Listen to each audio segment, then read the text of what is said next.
What's up everyone, it's TheRazoredEdge, and today I'm here to bring you guys a brand new Gears 5 video. This video is going to be, the title in my head right now is my honest review of Gears 5 after Operation 3. This is a video that I've been thinking about making, honestly, since the new year, since 2020 began, and I've just been, I was thinking like, you know, I'll wait till this update, and I'll do it then, but then once we started hearing little bits about Operation 3, I said I would hold off and wait for that and see where the game is once that dropped. And now I think, honestly, is the perfect time to kind of give my feedback on the current state of Gears 5 as it stands after Operation 3 Gridiron. So the structure of this video is going to kind of work. I'm going to basically use the menu as like my guide. So first I'll talk about campaign. I'll keep that pretty brief though, because I kind of gave my thoughts about it at the end of my Gears 5 playthrough, which will be linked in the description if any of you guys are interested in watching that. Then I'll go into versus, which will probably be the biggest discussion, I would say. Then escape, then horde, then the bootcamp, then the store, and then we'll jump into kind of all this stuff down here if needs be. I don't really know. We'll just kind of we'll take a look through and just kind of make this more of an open discussion video slash review kind of thing. So first off, with the campaign, initial thoughts were that I absolutely loved it.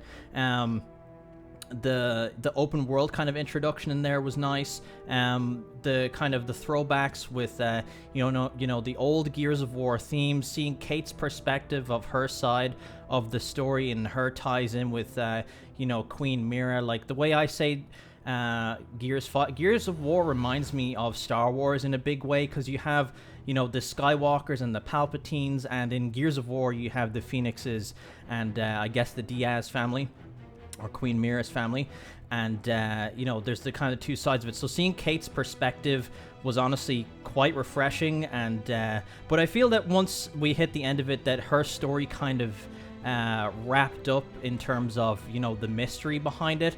So I think moving forward, we either need to be put back in the boots of JD, considering that spoilers, by the way, if you haven't played the campaign, don't listen to what I'm about to say. We jump back in on board with him, considering he is the son of Marcus Phoenix, you know, the next generation of the guy that we've been on board with the whole time through the original trilogy, or jump back in as Marcus himself. Like, how cool would that be? Like, all the, you know, the hardcore Gears heads would love to play as Marcus Phoenix and OG Delta Squad again, and have that that new Delta Squad, like with you know, JD, Kate, and all that, and mixed in the bunch. I almost named characters that could perhaps be dead, and that's kind of leading into something I wanted to say. I think the split decision, spoilers by the way, in the campaign you have a choice on who you want to save. Queen Reyna ends up like holding both JD and Del kind of in a death grip, and in kind of a last moment, quick time event, you have to throw a knife and pick one of them to save. You can pick either JD or Del. I remember I personally picked to save JD because, in my eyes, you know, I did that for Marcus because Marcus has been through enough. He lost, you know, he lost his brother and his father, and just like everyone around him that he ever cared about is just gone.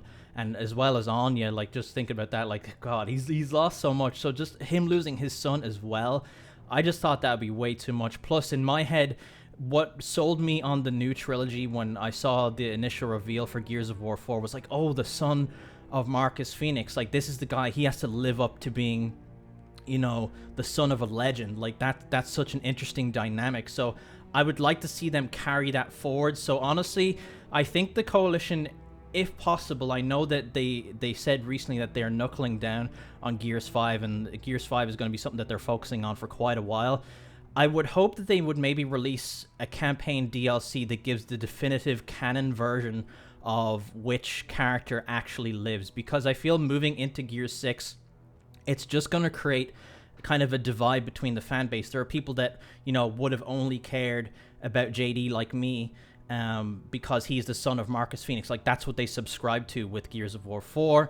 And then there's some people who probably really enjoyed Del's kind of relationship with Kate throughout Gears 5, and so they would only want to see you know, Del go into Gear 6, and then so that you kind of have a split audience there, and people aren't sure which, you know, they want to see happen, and then maybe if their choice doesn't happen, they don't want to buy the game. So I think they need to release a definitive canon version of the campaign. That's what honestly, I would recommend doing. And then my only other piece of feedback for the campaign really is I love the structures. I loved how integrated the collectibles were. Like, they actually felt like like you were discovering more lore in the Gears of War universe. It was really, really well done. Like, hats off to the team for incorporating collectibles that well.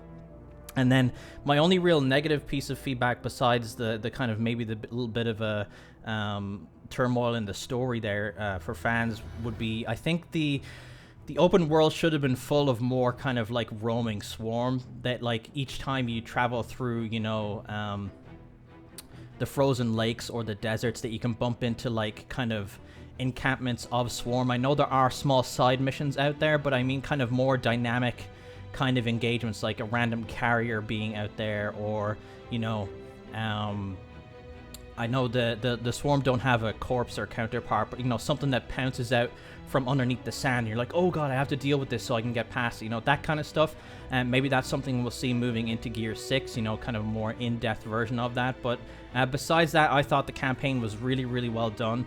There was some really cool mechanics in there, like the fact you got to play as some of the swarm when you were mind controlling them as Kate. Like, that was really well done, and that will kind of probably come into some discussion later on in the video. But that's everything for the campaign anyway. So yeah, really enjoyed it, and only a couple of things that I really found wrong with it, but nothing much, to be honest. So moving on to versus here in the menu. So I said I was moving down this and kind of using it as a list. So versus, let's see. So where do we begin here, man? There is a lot. So currently, we'll speak about how it is right now. So we currently have Operation 3 Gridiron. So Gridiron has just been introduced, which is basically the way I would describe it is like a fixed version of Execution. This is something that I always wanted to come back into Gears of War. This has been an issue since... It's been really an issue since Gears of War 3, because I remember watching like competitive Gears of War 3 that was run by Hypefestation, and teams were playing for like squid grips. If you know what those are, they're like kind of like it's grips for your controller. Like, there was no real prize pools, but teams were so sweaty enough back then, or so not sweaty, but so competitive enough back then in Execution that there was constant stalemates and slow games and all that kind of thing. So since then, I always personally wanted like Execution with an objective, and I'm not the only one in on this. A lot of us wanted a quote-unquote bomb game type, and this is something that people like Arctic ZYN or Arctic VBI has been talking about like since back during Gears of War 3. Maybe he brought it up even before that, but especially since Gears 3, it's been something that we've always wanted. Has been a bomb game mode, but basically Execution with an objective is kind of what it whittles down to, and that's what Gridiron is. It's neutral flag, so it's essentially kind of like picking up a bomb and then moving over to, or fighting, taking on engagements on the other side of the map to then make it to the end zone or the quote-unquote bomb site. So they could have skinned it as a bomb mode maybe, and maybe that would have, people would have said, oh cool, we got the bomb mode that we wanted. But either way, it doesn't really matter like how it's skinned aesthetically. The way it plays is absolutely perfect. I love it. Gridiron is basically the only thing I play. Usually when I hop on Gears 5, I'm playing like I play some co-op versus AI to warm up, maybe do some challenges if I need them for the tour of duty, which I usually blast through in the first couple of days. And then it's basically just hopping in on Gridiron. And I would play more free-for-all if it was ranked, but it currently is only quick play. And I know like you can jump in on quick play and play as much as you want, because we've always wanted free-for-all, but there's just something about having it ranked just makes it feel more legit, and people are playing it more seriously. But so far, I am really loving Gridiron. The only thing I would give feedback on to it specifically is... like, there's not really a whole lot to change about it, other than maybe I think you should have the ability to pass the flag to one of your teammates. Maybe in the same kind of mechanic as you trade a weapon, you could go up and, on an Xbox controller, hit left trigger and then X to trade it. Maybe it gives you a prompt for the flag that way.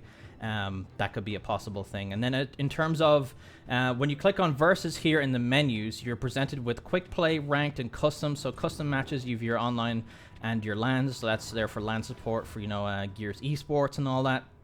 And then you have quick play. So there is a quick play Gridiron playlist, which I think is a good idea, so people can jump in there, you know, learn the ropes of how Gridiron works and then jump into ranked Gridiron, instead of them kind of filing into ranked Gridiron before they've even learned how to play Gridiron properly. But this kind of stems into something I want to see with Bootcamp, honestly, in the future. And then we have TDM, King of the Hill, and Guardian. So Guardian, ranked Guardian was removed from ranked. Ranked Guardian was removed from ranked. And it was put into this kind of TDM, King of the Hill mashup playlist because people were very sad to see it go. And my personal gripe at the moment with Guardian in Gears 5 is actually that it's not the Guardian that I grew up. I say grew up, but it kind of is a fact. I did grow up with it in a way. The Guardian that I played all along in Gears 2 and Gears 3 was basically kind of like a rotating spawn. If you spawn in on Gears 2, Gears 3 Guardian with your leader goes and takes a position in like some kind of hiding spot, and then you hold that down. And every so often, if you get too close to another team's spawn, or every so often just periodically the spawns will switch, and you then make it back to your leader so you can defend it. But the version that's in Gears 5 and Gears of War 4 has like a dodgeball spawn mechanic. So basically the leader just picks a place to sit, and then you can keep spawning right next to your leader. Like there's no kind of punishment to actually dying in the current version of Guardian. In Gears 2 and Gears 3 Guardian, if you died, you would have to respawn back at your spawn, so you have to make it back to the position of where your leader is that you gave up, and that gives the other team potentially an in to take out your leader. So I think that's something the Coalition needs to kind of look at. I remember recently on one of their developer streams, they did in fact acknowledge that. So hopefully that is something that they look into. And maybe if you guys agree with that, make sure you kind of, you know, maybe make some forum, Reddit posts, comments under, Gears of War Twitter posts, that kind of thing. If you do want to see like the original Guardian come back, or if you like the current version of Guardian, let me know, and let me know why, because I would love to know what exactly people like about the current version. And then we have Free For All, which is something we all wanted back from Gears of War Judgment. I know I mentioned it earlier. It's great to have that back just because of there's so many kind of lone wolf style players in the Gears of War community. So it's nice to kind of have that there for them, so they're not kind of like, especially like back ever since Gears 1, honestly, there's like that lone wolf player that thinks that they can, you know, 1v4 or 1v5 everything. So now they don't have to kind of put their teammates in jeopardy with their kind of aggressive playstyle. They can just play free-for-all, and if they die, that's entirely their fault. And then, a teammate isn't getting punished for that. So that's cool. I really hope that we get to see this in a ranked version very soon, because I think free-for-all and Gridiron are two like excellent game modes for Gears 5, and I think those are definitely kind of like the mainstays of this game. As of Operation 3. So then next we have co-op versus AI, and it's presented with multiple difficulties. I usually tend to only play on beginner because honestly the beginner bots, like the AI in this game, are actually like insane. Even on beginner, they're just like as crazy as like hardcore bots in Gears of War 2. They just suddenly decide to laser you down in 2 seconds. I think if anything, they might need to tone this down for like new players, because even I, like as an experienced player, I know I'm not the best by any means, but even I, as someone who's aware of like what I'm doing, I'm getting lasered down by these bots like quite often. So maybe kind of tuning those is something they should definitely consider. But you have options there of other difficulties to play. I think they removed a couple because I'm only seeing beginner and hardcore in there right now, but yeah, it's definitely good for warm-ups, and definitely good if you want to do challenges without having to sweat in a ranked or quick play game mode. And then we have arcade, which is kind of like this, it's kind of there as it's there for the casual, never really played Gears of War before kind of player. It kind of puts all different kinds of weapons in their hands. Characters have kind of special abilities, like the Speaker and Marcus Phoenix have kind of a health buff, so like as they're taking damage, they can actually tank more bullets and that kind of stuff. So each character has kind of like a passive special ability that they can use. So that's what that's all about, and you can kind of have characters that are all about sniping, or ones that are all about melee, that kind of thing. So it's just kind of like, it's about showcasing all of the weapons that are available in Gears of War, as well as kind of being more friendly towards people who haven't really played a Gears of War game. Like, I know you can headshot with the Lancer in this mode, which isn't something you can do in core Gears of War modes or any other Gears of War games prior. So that's kind of there for those kind of brand new, fresh players. But it's cool to have it there. I personally don't play it often, apart from to do whatever Tour of Duty challenges are there. But yeah, I think it's a good addition to the game. It's kind of good. It's kind of there as a replacement for Arms Race, to be honest. By the way, if we don't get a Master at Arms special event or game mode in the game, I will have to I will have to start raging on Twitter, because since Free for All is there, we can definitely have they can mix in their Arms Race mechanics, and we can get that Master at Arms game mode in there. That's one of my favorite things about Gears of War Judgment. There's a lot of things about Gears of War Judgment I actually did like, as much as people kind of blast that game sometimes. There's a lot about it that was quite good. But anyway, I think that's everything for Versus that's there. I know there's things like tuning. Like, there's the tuning is constantly changing.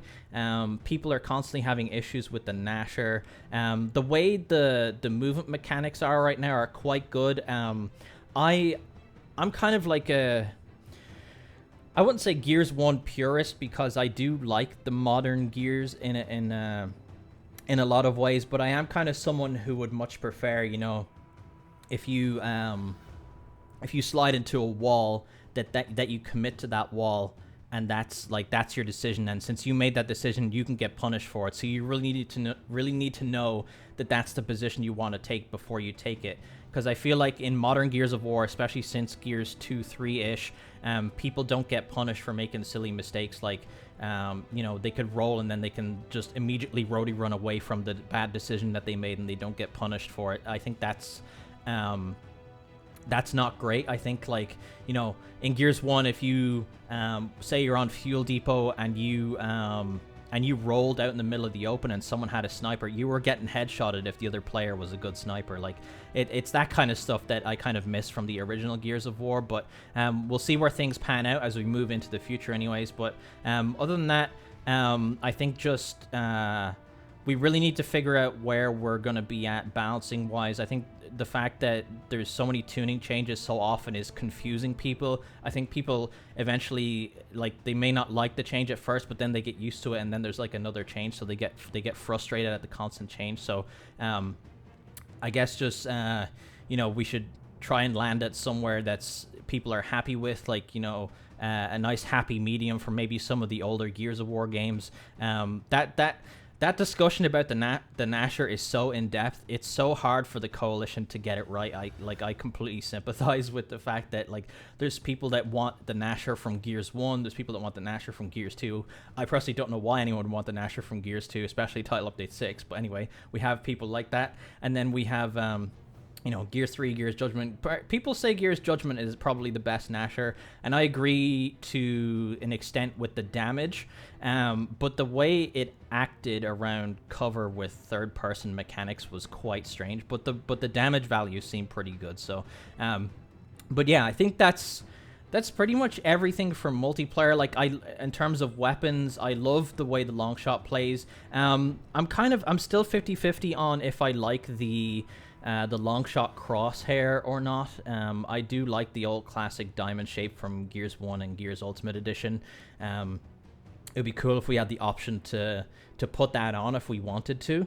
I think maybe dynamic crosshairs, or the way in most modern shooters like CSGO and even Valorant at the moment, you can kind of customize your crosshair. I'm not necessarily asking for like a full customization crosshair. Maybe that's a direction that they could go, but it would be cool to be able to select crosshairs from previous Gears of War games. And then currently, a big issue at launch was actually people that, especially around the Gears 5 beta, people were not too happy with the Gears 5 Blood Omen. The new Omen, I think that's what they call it. I forget what they call it, to be honest. There's two versions of the Crimson Omen in Gears 5 at the moment. There's the new one, which doesn't cover as much as the screen, and then there's the one that was there at launch, which it completely just covers your screen. And the main reason I don't like that Omen is because, as a content creator, And like even as like an esports spectator or something like that, if you're watching someone like go off with the Nasher and they're getting hurt and chipped away at in the fight, you're actually kind of missing a lot of visuals. Like you can't really see the kill feed as well. You can't see like exactly how they made the play and that kind of stuff. So even from an entertainment perspective, the current Omen that's in the game isn't great in terms of a viewer's perspective. The classic one from Gears 1, 2, 3, and even into Gears of War 4 was really good in terms of it was still a big kind of blotch in the middle of the screen, but people understood how it worked. It's just that it did its job in the fact that you could still, even if you were hurt, you could still see what was going on. So maybe there's something that the coalition could look at there in terms of again, some kind of happy medium between the classic and something new. But other than that, I think that's everything in terms of multiplayer. Of course, once I finish recording, I'm sure I'll think of something. But again, I'm always spilling my thoughts on Twitter instead of putting them in videos, which is something I need to get out of the habit of. I need to just like, if I'm thinking about something, I just need to make a video about it instead of putting out a couple of tweets. But if I do want to expand on some further points in this video, I probably will end up tweeting. If you guys aren't following me already, it's at TheRazoredEdge on Twitter. But let's go back to the menu here. I think that's everything in terms of versus, as far as I know. So moving on to Escape. This is kind of like the new... Each Gears game has had something, right? Like Gears 1 introduced multiplayer, and that was in like the last 3 to 5 months of production of the game or something crazy like that. So that was Versus that was introduced in Gears 1. Gears 2 had Horde mode. Gears 3 had Beast mode. Gears Judgment had Overrun. And then Gears 4, we got Horde mode 3.0 with kind of more in-depth fortifications and that kind of thing. And people seem to really enjoy Gears 4 Horde.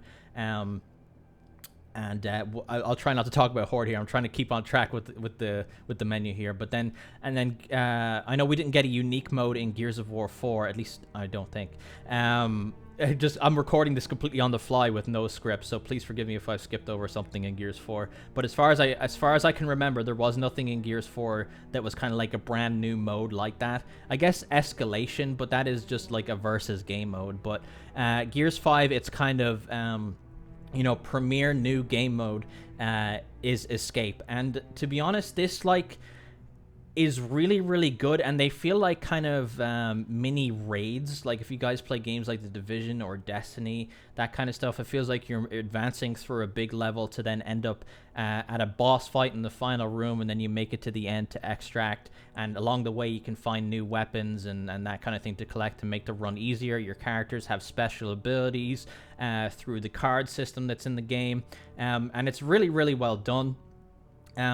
I personally really like it. It's just that I think Gears of War has this kind of hardcore split audience. There's the very vocal versus only community, and then you have the people that just play Horde and Escape and campaign and maybe jump in on co-op versus AI every now and then, and they don't tweet anything. They don't like voice their opinions as loudly, that kind of thing. Like you guys would be surprised, that there's kind of like a general consensus of like how things should be balanced or what kind of content that people want, but it's actually not really the case, because there's such a vocal minority of people on social media in comparison to the amount of people that just load up a game on their Xbox and just play it and don't even think like about who the developer is or what bugs are and that kind of stuff. You'd be surprised. That's kind of like a whole nother tangent. But anyway, Escape mode, I really love it. I love that there's I actually got some XP there. I love that there's rotating new hives each and every week that always have some kind of special stipulation to them.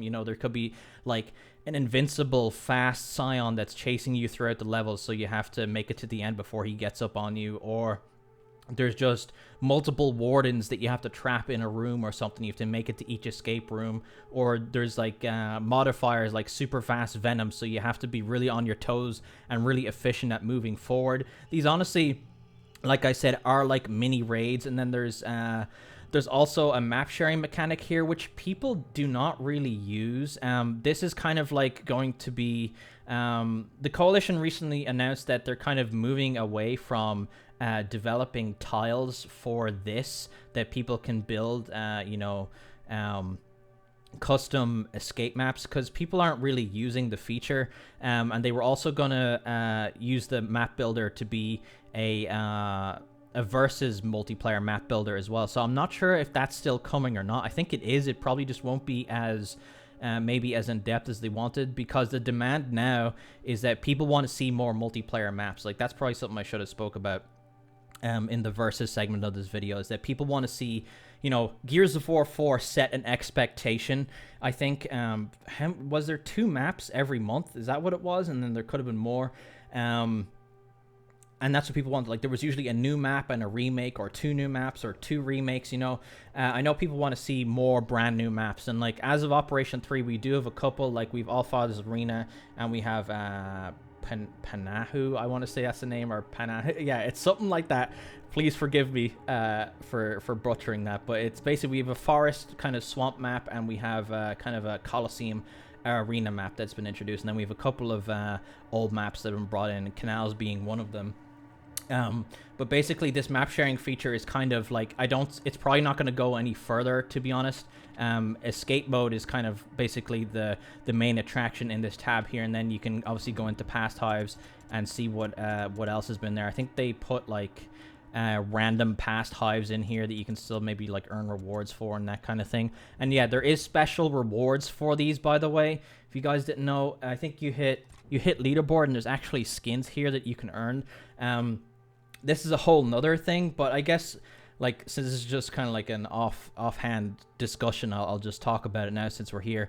Like, you can earn rewards for these modes. A lot of people don't know this, and I only figured this out like not that long ago, that there was actually skins for playing Escape. Like, these aren't obvious to a lot of people, and I think they need to put, like, they need to use the message of the day and stuff like that in the UI to make it really obvious, like, what rewards are available for doing what and when. Like, even with ranked, you know, you get your Diamond, Lancer, and Nasher for playing this season, or, you know, your Masters, you know, the Lancer and Nasher are the ones that you can get your Bronze, Silver, Gold, etc., skins for. And then in Escape, you can get these striped skins on certain weeks and all that kind of stuff. Like, it needs to be made really obvious. Like, I know it's quite simple to hover over this and then hit F2 here, but a lot of people don't see that. Like, it's a small option down on the bottom left. Like, even the fact that the tour is down here, people might get confused about that kind of stuff. But as far as Escape goes, I really love it. I hope they go more in depth with it. I hope to see like a Locust version of it. That's probably something we'll end up talking about in Horde mode as well, like our Horde mode discussion here. But yeah, I really do enjoy it. I hope that we see more variety in tiles. I hope to see Locust. I hope to see them kind of maybe put more story elements into it, since it kind of is story-esque, the way you're moving forward through a level, that kind of stuff. It could be akin to, if you guys remember Halo 4 Spartan Ops, it was quite similar. It kind of like took sections of the campaign, except you would move through it as your Spartan, and there would be kind of story elements mixed in there. Maybe that's something that they could do with Escape. Maybe they could also do, and this is something that I have been really, I want to say vocal about, but I'm not really sure if I've tweeted about it too much. I've at least intended to make videos about it, and I think some other content creators have brought it up even before I actually mentioned it on social media myself, is that this game would be perfect for beast mode. And I don't know what way that they could do it, but they could do it within Escape, you know, and what I'm thinking of is like a PvP version of beast mode from Gears 3. They could use the escape levels, like people could spawn in as the swarm in the escape hives, and that could be this version of Escape. Or we could have, you know, Beast Mode 2.0 PvP on the regular versus maps. Like, imagine, you know, a team I don't know how it would bounce out, but it could be 5v5 and people could play as like, you know, all of the characters that you were able to take over the mind control as Kate in the campaign. Like you could play as Juvies, you could play as Swarm Grenadiers, you could play as Snatchers, Carriers, Swarmax, like all that kind of stuff. And it may not be 5v5 if the Swarm or Locust are able to pick, you know, that level of a powerful character. Maybe there's a 5v Snatcher mode or a 5v2, you know, something like that. Just something that uses the kind of the amazing monster designs that are in this game. Like the fact that the mechanics for beast mode are kind of actually in the game. For when you use Jack's hijack ultimate, you can take over an enemy character, and they actually all have mechanics and abilities. So that stuff is already in the game, and I'm not saying that game development is easy by any means, but the fact that that's there would probably make it a simpler development process for the Coalition to have. Maybe it's something that's what they could work with going forward for a future operation. You know, Operation 4 or 5 could be Operation Beast Mode, and there's different versions of Beast Mode, like a PvP and a PvE version of it, or so, you know, something like that. Maybe Overrun could use, if they wanted to bring back Overrun, they could use the escape map format, since they have to build entirely new maps for it. Maybe since they can't, you know, put the resources to make, you know, the way Overrun had entirely like its own dedicated maps, maybe they could just kind of use the escape format somehow. There's so many kind of ways that they could just something that's kind of like an in-between of PvE and PvP. Like there's the competitive versus multiplayer, which is like super intense and sweaty, and that kind of might throw people off who are used to Horde mode and campaign and just aren't so sure of themselves. And there could be people that, you know, would love to play against other players, but they're just not so confident in, you know, their wall bouncing and Nasher skills and that kind of thing. But they want to, you know, hop in and play with other people still. So, you know, them being able to play as the Swarmac and blast a bunch of people away in one shot would be right up their alleyway, and it'd be exciting, and it would be great, and it'd be a great way to get people who don't usually play Gears of War in on it, and like, you know, they wouldn't have to wrap their head around the competitive mechanics. I don't know, I kind of splurged a bunch of ideas in there. I kind of intended to maybe make a video dedicated to just beast mode, but honestly I think that's pretty much all I would get across. I could obviously jump in more in depth on that in the future. If you guys want to hear that kind of stuff, let me know if you guys are kind of more interested in specific ideas from me. But that's all there is for Escape. I kind of rambled on there, so hopefully I hit all the points I needed to. And then for Horde mode. So Horde mode, I really enjoy in this game. The way it's done, like we have the tap and currency system. So after each 10th wave, I believe, a tap spawns on the map, which makes it even more possible to get more power to your character, which means you have your character, you know, fully leveled up as fast as possible. So it means you're able to take on, you know, the more difficult waves with more ease, and it means that your engineer is constantly having you know, lockers and fortifications up all over the place. The main gripe that people have is the hero system that's in the game, and the hero system locks certain characters like Dell or JD or Kate or Marcus to a certain role.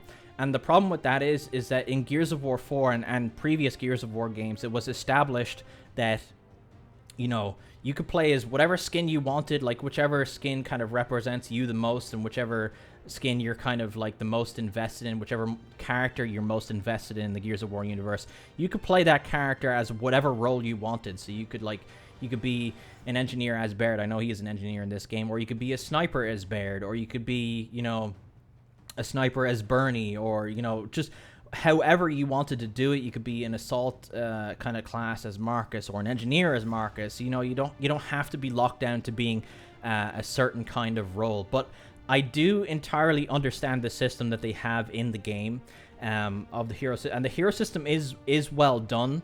It's just, and this is kind of leading into another discussion. Everything kind of leads into another discussion, but this is leading into the fact that it's kind of them having a hero system is getting in the way of, and by them I mean the coalition, is getting in the way of the coalition pumping out more skins as often as they can. And this is actually something that they've addressed recently. They had something called a summit at the coalition with Microsoft recently, and they were kind of talking about the future of Gears 5, and they're kind of changing the direction of Gears 5 as to what was the initial vision.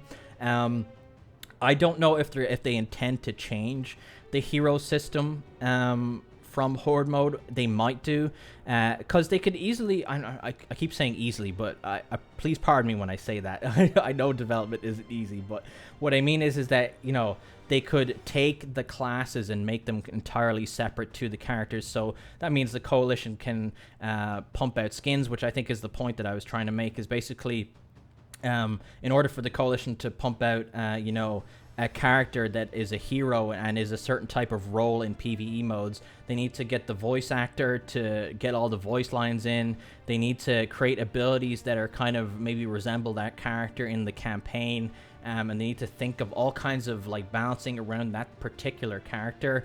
When if they just have the classes completely separate from the actual characters or skins themselves, they could just you know, develop the classes entirely separate and keep pumping out as many skins as they possibly can. That means like the art team isn't tied to you know, the design team of who's behind the balancing and mechanics of each of these classes. So in an operation they could introduce like, you know, the entire of classic Delta, and then, you know, a couple weeks into that operation they could release like a couple of classes each week that kind of changes up the meta in Horde mode and Escape. So I think that's kind of, that would be the ideal direction for it. I would love to see that.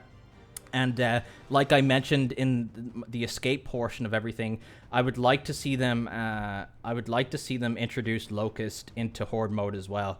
I think there just needs to be a way bigger variety of bosses and enemies in the Horde mode. Like everything's kind of like a humanoid drone sort of thing that has a different gun, or it's slightly bigger than the other, and then we have like, you know, the carrier, the snatcher, the swarmak, that kind of thing. But then when you think back to Gears of War 3, there was like multiple corpsers that would like mini corpsers that would run around. There was multiple reavers, multiple berserkers, land berserker, brumak. Like there was loads of variety and that kind of stuff. Maybe this game could be the first one to give us an actual full-size corpser as a boss in Horde mode, you know, stuff like that. Obviously, this takes a lot of development, and we got to think about like what's within reason for the coalition to do. But I'm just trying to spill out thoughts of like kind of what I fantasize about when I think of what the ultimate Gears of War like Horde experience is. Like I kind of want that battle scenario, like taking on something that's actually like a big threat to your base. And I think like the Snatcher is that. We have the Kestrel as well. The Swarmak can be kind of a bit buggy here and there depending on where like he is on the map or what map you're playing on. Like sometimes he can't enter your building, that kind of thing. But yeah, basically I'm just looking for more variety in enemies, and I think bringing the Locust Horde into it, and then, you know, the fact the Coalition are creating more Locust, you know, moving into Gears Tactics, and, you know, we have all of the expanded lore with the new comic books and Rise of Ram and the Hivebuster series. There's loads of stuff that they could do. And I think there was this ultimate kind of fantasy that I had of, what if they put like actual bosses in Horde mode? Like what if, you know, there's a notification that pops up and it says Rom has entered the battlefield, and it plays his theme, and there's a cinematic and krill settle in everywhere, and it's just like super intense. You're like, oh my god, we gotta take out Rom, and he has his mechanics from the Gears 1 campaign. I know it doesn't make sense like lore wise, like why he would be there, but multiplayer isn't lore. Like it isn't canon accurate. Like we have, you know, the Terminators and Halo characters running around. Like just ignore all that and just have fun with it. And the fact that the Locusts are like there, they have stuff to look back on. I think Horde mode can be something that people really get excited about, and I still enjoy playing it, but I would love to have more people that are pumped to play it along with me as well. So I think that's everything about Horde mode. So we have the public Horde playlist.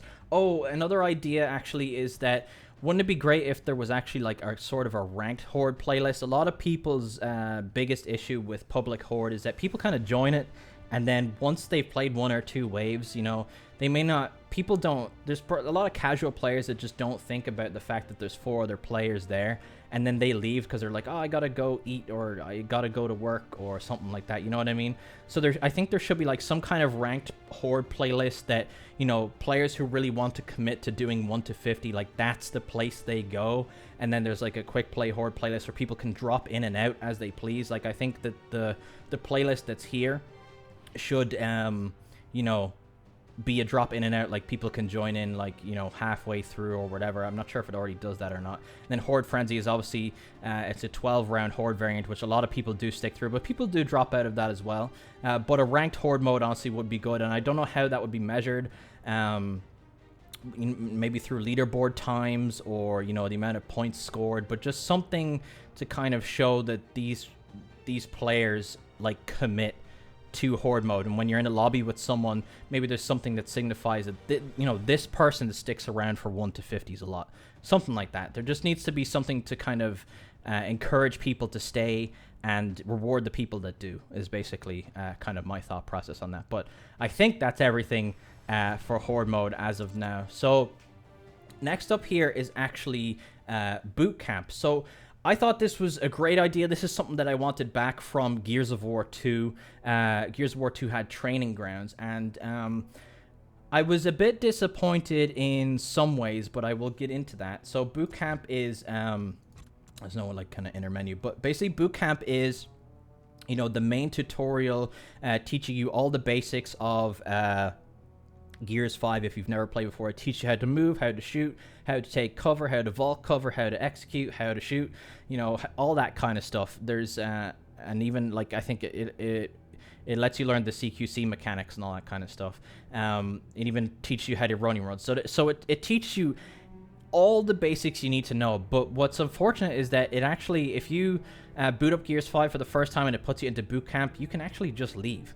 I think I don't like the idea of forcing players to do something, but I think the fact that, you know, a lot of people do come into Gears of War and they don't know what they're doing, and then they jump into ranked. And I understand they have put a level 30 cap onto ranked, but even level 30 is quite low. I think that should be moved up to an entire re-up, you know, that they can play co-op versus AI and quick play and all that kind of thing as much as they want until they hit a re-up, and then they could jump into ranked. But then I also understand that, you know, they don't want to completely gatekeep rank, because that'd be the whole reason that someone bought the game in the first place, and they don't want to like stop people from, you know, like, oh, I bought Gears 5, I want to jump in and play ranked. Oh, I gotta grind a whole re-up. Screw that, you know.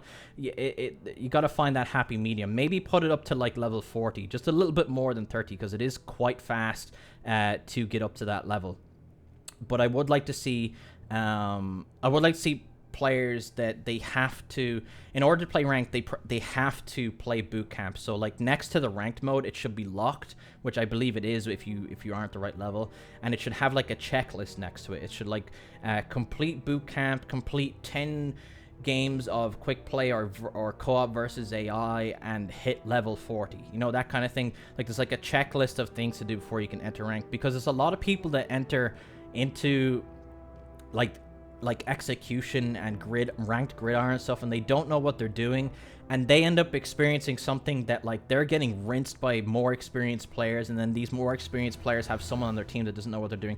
So it's like a frustrating experience for everybody. So I really want to see Bootcamp kind of be an actual requirement for the game, and I want to see it like be updated and evolved. Like when Operation 3 Gridiron came out, what I was hoping is that each time, you know, like a new mode came into the game, and even when the game launched, that once you like beat the boot camp part itself, that you would be able to, how would I put this? Like it would teach you each game mode and all the mechanics of those game modes, like Gears of War 2. So basically kind of like stick Gears of War 2's training grounds onto the end of the boot camp that's there, you know, and then once that's there, don't be afraid to talk about advanced mechanics in game. Like, don't be afraid to talk about, you know, wall bouncing and up A's and that kind of stuff. And maybe that's how you could incorporate maybe pros talking with video tutorials in the game or something like that.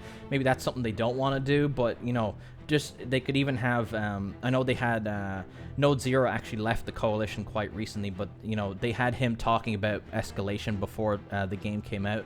Maybe they could have whoever the new lead multiplayer designer is, you know, giving kind of more in-depth discussion as to what, you know, competitive play is and kind of esports oriented kind of gameplay is like. I think that would fit really well, because you really have to, since Gears is such a difficult game to kind of for entry level players, that you really need to kind of, I don't know how to phrase this other than kind of like how would I put it, like simplify everything, like sort of like baby talk, like kind of as in-depth as you can possibly imagine, like explain stuff to players so they know exactly what they're doing. You know, explain power weapons, shooting mechanics, you know, wall bouncing, all that kind of stuff. I think that will go a long way, and it would result in people like, you know, new players entering ranked with kind of like a whole fresh kind of mindset, and they know exactly what they're doing. But that's my thoughts on Bootcamp. What's there is good, but I think it can be improved, and I think they shouldn't be afraid to add on to it. So next up is the store. So this one, I haven't really thought about this, to be honest. I haven't thought about any of this video. This is literally all completely on the fly. So the store as it is has been... it's been controversial for people because...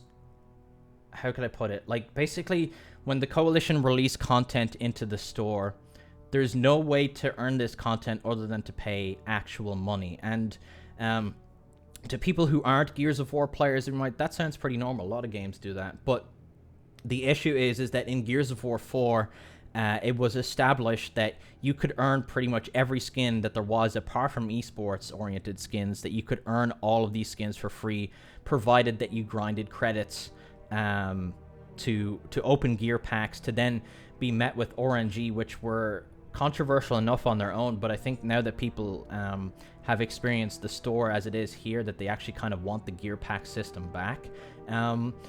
An ideal situation would be, I don't see the problem with giving people the option to pay for something if they can earn it with some kind of in-game currency. Like, the credit system, in my opinion, should come back, and, you know, make the credit value quite big. Like, because the way games are, you can either take a person's time or their money. Asking for both is a lot, especially nowadays, like, you know, the current state of the world as it is. You know, people are getting laid off and all kinds of stuff, so they may not be able to afford some skins, but at least they can sink all their time into Gears 5 if they love Gears of War, and they can be rewarded with some of the skins they love for it, like just like it was in Gears of War 4. And I think people really like that system, especially towards the end, and especially you know, towards the end of Gears of War 4, we got, you know, like the gilded challenges and stuff like that. There was characters you could earn entirely through gameplay challenges that you could redeem on the Gears of War website, and you could earn skins that way. I think people would really, really appreciate that. And obviously the totems are there. I think that's just like that, and those are entirely earnable through XP now. I know people like that. So things are definitely improving. You know, the prices have been lowered on a lot of stuff. So I think the Coalition hears everybody loud and clear when it comes to the store. And if you're wondering why I own everything, it's because I am a Coalition or TCA partner, and I'm lucky enough to, you know, have made enough content over the years of the Coalition, you know, help me by, you know, giving me skins early to showcase to you guys, which I did a lot in Gears of War 4. And yeah, that's kind of like the opportunity that I have there. So basically, like, if instead of me, like in Gears 4, if I wanted a Black Steel character, I could end up paying 200 euros to get a character and make 5 euros from a video. Like, I think people have a misconception of how much money that YouTubers make. And we definitely don't make that much. So it's nice that, like, as a Gears content creator, I would be buying this stuff anyway. So the Coalition are actually helping us make it livable. Like, they're helping us make it possible to actually, you know, make an income from making Gears of War videos. So I'm definitely appreciative of that, and I want to be as transparent with you guys as possible when it comes to that. Like, the Coalition give me those skins, and I'm definitely very appreciative of that. And it's only because all of you guys support my videos over the years that's possible. But anyway, try to stick on subject. So there's the esports skins for supporting you know, Gears esports. The Chrome Steel is the new one. People don't seem to have an issue with the esports skins, obviously, because that's like an established thing from Gears of War 4, and it makes sense. It's crowdfunding, so Gears esports can continue, so they can get all the equipment and make prize pools and all that stuff. Like, it makes total sense. I just think giving an option for the regular stuff is kind of an option to pay or grind is kind of like what the Coalition are missing in terms of content in this game. And speaking of like content, like heroes and stuff, I know this is going back, but when the game launched, I feel like there really wasn't a big enough roster of stuff. I feel like the game should have launched. I think we're done talking about the store now, but I feel like the game should have launched with a bigger roster of characters. Like, because this was the first time a Gears of War game was launching on PC in the fashion that it was, because it was launching on Steam, and Gears 4 didn't launch on Steam, and Gears 5 launching on Steam was a big deal. And I think players that, you know, used to play on Xbox 360 and moved to Steam and PC gaming, if they were greeted with, you know, Marcus, Dom, Clayton, Anthony, Benjamin, you know, all of old Delta, to have that nostalgia and feel like there's a broad cast of characters there, that would have kind of given that, you know, appeased that appetite that people had for kind of like a variety in characters. And I think each Gears game should always launch with like classic Delta Squad and some Locust characters. But obviously this isn't a complaint now, because the characters coming back. There's Cole, there's Baird, there's Marcus. We just need, you know, Dom and, you know, Jace and stuff like that. And Anthony and Benjamin and all that kind of thing. You know, we have Clayton Carmine here. We have Recruit Clayton, which is something that people really wanted from Gears of War 3. But yeah, there's so much they could do with skins. It's obviously like a super huge in-depth discussion, but I think the Coalition have heard us loud and clear. It just all depends on what they plan to do with the kind of Horde and Escape hero system, if they're going to separate the classes away from being tied to actual character skins themselves. I think that would be huge and would help them churn out as many characters as possible. You know, the fact there was such a huge roster in Gears of War 4 of how many skins we were getting. Like, I feel like there was a new character almost every week, or at least every second week. Like, there was constantly a new gear pack every Friday. There was always a new one to talk about, hype up. There was always like a super hype trailer about a certain character coming back. There was characters that weren't you know, in Gears of War games before that we always wanted to play as, like, you know, like the Palace Guard and stuff like that. Like, we never actually got to play as it, but we got it in Gears of War 4. And one thing I'll say is, though, is that what Gears of War 5 is doing, or Gears 5 is doing correct, is that it's giving us new Locusts, like Locusts that we haven't seen before, like ones from the new expanded lore. Like, this is Jermad. He's from the Rise of Ram comics. You know, we have like cool, like, wacky skins like the Armored Ronin Cantus, just new stuff. Like, just give us like a bunch of like new Locusts. You know, Gears Tactics is coming out. There's one called the Disciple, that could be an amazing like character to have in the game. People really love the Locusts and have a huge attachment to the Locusts. I know a big reason why I love Gears of War is because of the Locusts. There's something just about them. They just seem so... There's something so interesting and kind of mythical about them, and the fact they kind of have this kind of, you know, this sub-religion thing kind of happening with the Cantuses and, you know, all that kind of stuff. It just makes them super mysterious and very interesting. So I think kind of incorporating them in and mixing them in with the Swarm would be a huge addition to this game. But yeah, I think that's all I can really say about that kind of stuff. There's loads of different kinds. I think, oh yeah, we move into the Tour of Duty itself, yes. So this is basically like a battle pass, right? And Operation 3 has done it really well. The Coalition listened to feedback. There was a lot of banners in Operation 1 and Operation 2.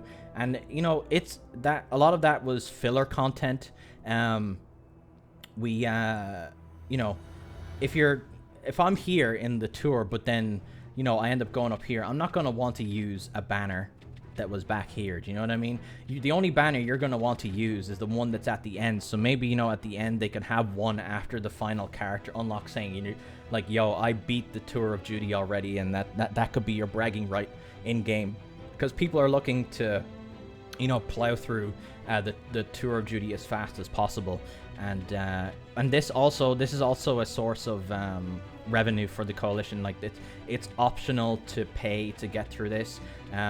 I'll be honest, I don't spend my money on much else in life. I play video games and I love Gears of War, so I put some money in to get some iron, and I blast through the Tour of Duty just because I find it fun. I know some people got angry at me for that, but I'm not entirely sure why. It's just I just see it as like, that's how I want to spend my money, and that's how it is. But you can go through this entirely for free. It's super fast if you use the medal system. You can get through it extremely fast. And you can also, like I said, you can use the Tour of Duty to kind of to roll your challenges. You get, if you complete all your challenges in a day, all 4 of them, you get a free refresh. It happens at midnight here in Ireland. I'm not sure what happens in the US or wherever else around the world, or what time it's at, sorry. And then you get 1 free reroll for 0 iron. So you can get 5 challenges a day, and you can get up to 6 stars on each, provided that you have boost. Now, I've actually never not had boost in the game, because I constantly keep topped up with it. So I'm not sure how much of a grind it is if you don't have boost. So let me know in the comments. That's something that I've kind of need to look into. But yeah, I think the Tour of Duty is a great way to distribute content as well. Putting classic characters in there is probably a good thing. Like, they could do Operation 4 Delta Squad and just have all of the young classic skins in there, and people can gradually unlock them as they go through, and they don't have to pay a dime for it. It just keeps people engaged on the game. So obviously, if you guys have, you know, if you see another ideal way to have content in the game, let me know in the comments down below. Obviously, I'm just trying to think of like what the best way to do it is. And then we have weapons. And here I'll talk about UI a little bit, maybe. So here you can actually switch through your weapon skins by hitting Q and E. And I think it's probably like right trigger and left trigger, or right bumper, left bumper on an Xbox controller. You can look at your collection through here, and then a cool I don't know if you call it mechanic, but basically a cool feature they put in is that if you click the skin you want, and then you hold on the bottom here, you can see a prompt. It says C to equip all. It's probably like X or something on an Xbox controller. You'll see, and it will actually equip all of the skins of the same set to all of your guns at once. And that's so nice, because I hated going through each and every skin, having to apply each one. That was a huge problem in Gears of War 4, so I'm so happy that they solved that right here. And then I also hope that like they so characters, and then when you go to you know, banners and expressions, I hope they go, oh, I think you can do it, right? Yeah. Oh, so it looks like they did do it actually. So you hit C and go equip to all. So let's pick the beta tester one. That's equipped to all. So then if I go to each character, they all have that. Okay, so that's cool. So that's definitely something I wanted to see. So that's cool. That's there. Is that everything now? I'm trying to think of marks. I think these are a cool cosmetic. Another one people had issue with was blood sprays, and I think they've integrated those into the game as best they can through when you get killed by an opponent, you can see the blood spray that they have equipped. It's not the coolest cosmetic ever, But at least it's better than it was at launch, because it was basically just like a blood splatter on the ground, and I could never actually see any of them. But it's cool that they fixed that now, and it's kind of like it's something that you can use to kind of brag to other players and that kind of thing. And then we have the social tab. This, to me, it's a bit inconsistent. I noticed it. Like, sometimes it will show people online, sometimes it won't. You try to invite your friends and it doesn't pop up with a notification. So it still definitely has a couple of technical problems, but having a way to invite people like through the game is definitely good. So hopefully they work on that to make it a bit more consistent and make, you know, the invites maybe a bit more obvious. Maybe have them pop up in the, you know, the top middle of the screen to hit accept in kind of like an obvious manner or whatever. And then I'm just trying to think of some other random things. I think customization-wise, there's one gripe I have, which is equipping skins.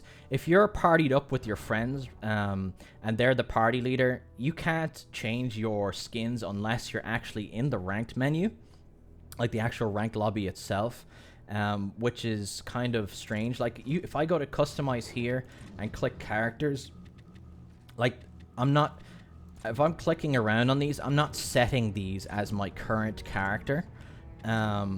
It would be nice if, like, you could assign those to your current character. In order to actually pick the character that you want to use, you have to go to Versus, then you have to go to Quick Play. And mind you, if you're playing with someone, you'd have to back out of their party and then do this. You'd have to go to Quick Play, and then see down at the bottom it says Select Characters. Then you can click and see the tick mark. It then shows you. So if I want to play as Johnny Coggear, that's my Cog character.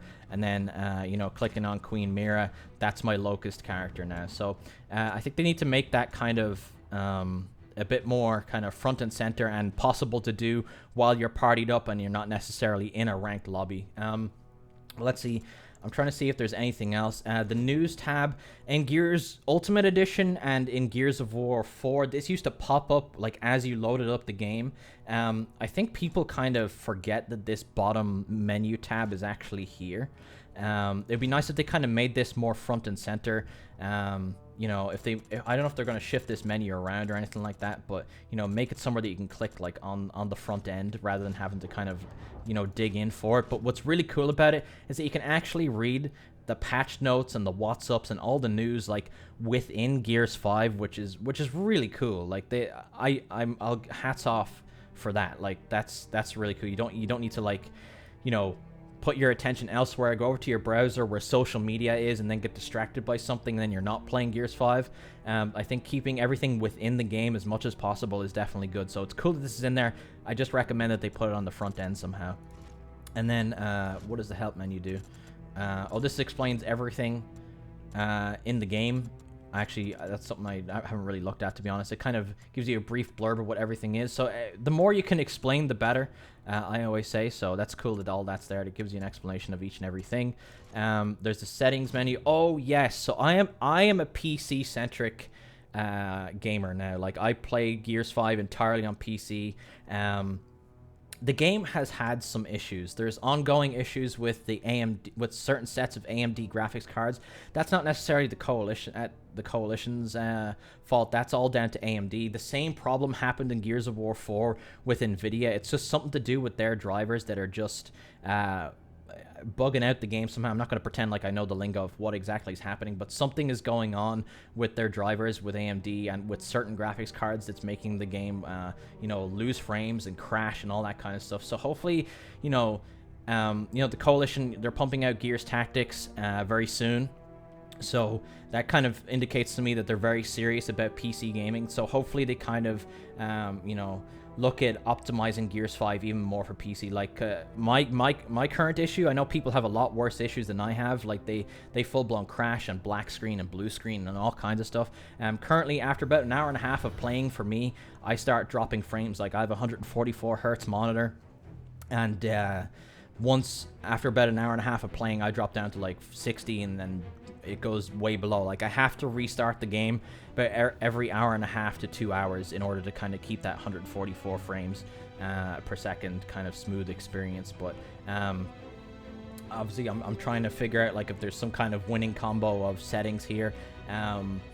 I think Gears Tactics will have, since it's designed for PC specifically, it'll have like a big vast range of settings for PC.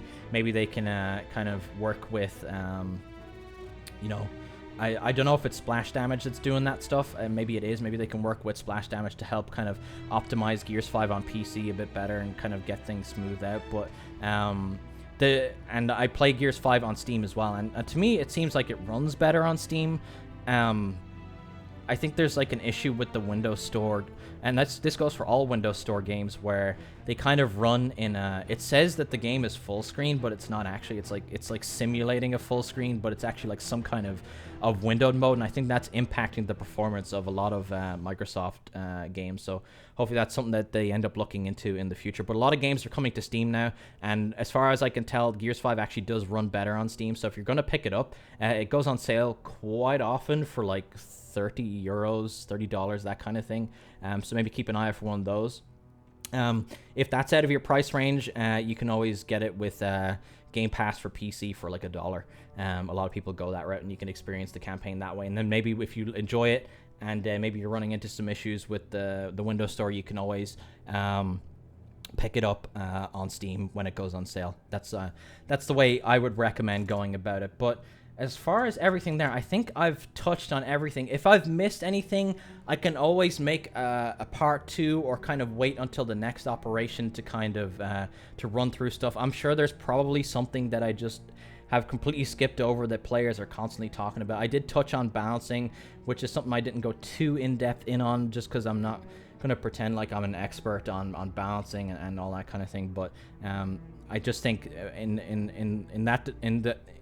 to summarize that discussion, I think that we kind of just need to settle on something so players can get used to it, instead of having to kind of think about, you know, how do I readjust to the next tuning, etc., etc. But so we've gone through campaign versus escape, horde, bootcamp, the store, and then we have extras here. You know, it shows the benchmark. That's always nice for PC. This shows you the current trailer. This catches you up on the story from Gears of War 4, so you don't even have to play Gears 5. Or sorry, you don't even have to play Gears of War 4 to experience Gears 5 properly. And then this shows you, this kind of sums up the original trilogy as well, which is super cool. But that's everything, I believe.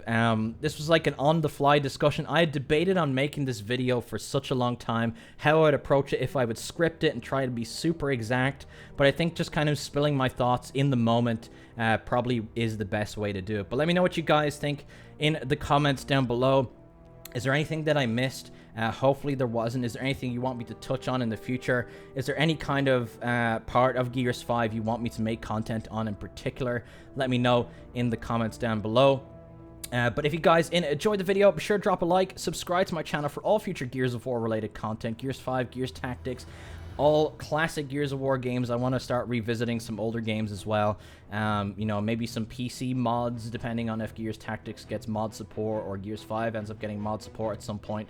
We will see. You know, but you can play some of the older Gears of War games on PC and mod those and that kind of stuff. But other than that, I think that's everything, guys. Like I said, drop a like, let me know in the comments down below, and I look forward to making more Gears content, guys. I'll see you all next time.